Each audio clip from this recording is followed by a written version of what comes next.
భద్రాద్రి కొత్తగూడెం జిల్లా వ్యాప్తంగా శివరాత్రి పండుగ సందర్భంగా శివాలయాలు శివనామ స్మరణతో మార్మోగాయి. పాలవంచిలో కొలువైన కాకతీయుల కాలం నాటి ప్రాచీన శివాలయం శ్రీ ఆత్మలింగేశ్వర స్వామి వారి దేవాలయంలో భక్తులు కిటకిటలాడుతున్నారు. సూర్యకిరణాలు నేరుగా శివలింగంపై ప్రసరించడంతో సుదూర ప్రాంతాల నుంచి విచ్చేసిన భక్తులు స్వామివారిని దర్శించుకుని ప్రత్యేక పూజలు చేశారు. భక్తులకు ఎటువంటి అసౌకర్యం కలగకుండా అన్ని ఏర్పాట్లు చేసినట్లు ఆలయ ధర్మకర్త మత్స శ్రీనివాసరావు తెలిపారు.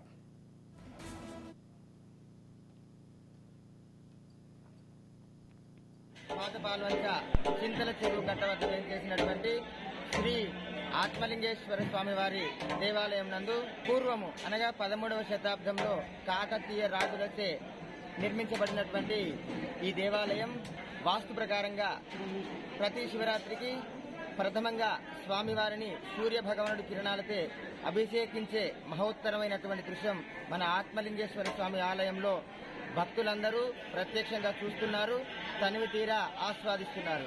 ఇంతటి శుభ ప్రసాదాన్ని మనకు అందించినటువంటి కాకతీయ వంశస్థులందరికీ కూడా మనస్ఫూర్తిగా కృతజ్ఞతలు తెలియజేసుకుంటూ ఈరోజు శివరాత్రి పర్వదినం. శివరాత్రి అనగా శివుడికి అత్యంత ప్రీతికరమైన మాఘమాసంలో వచ్చినటువంటి చతుర్దశితో కూడినటువంటి రోజును శివరాత్రిగా భావిస్తారు.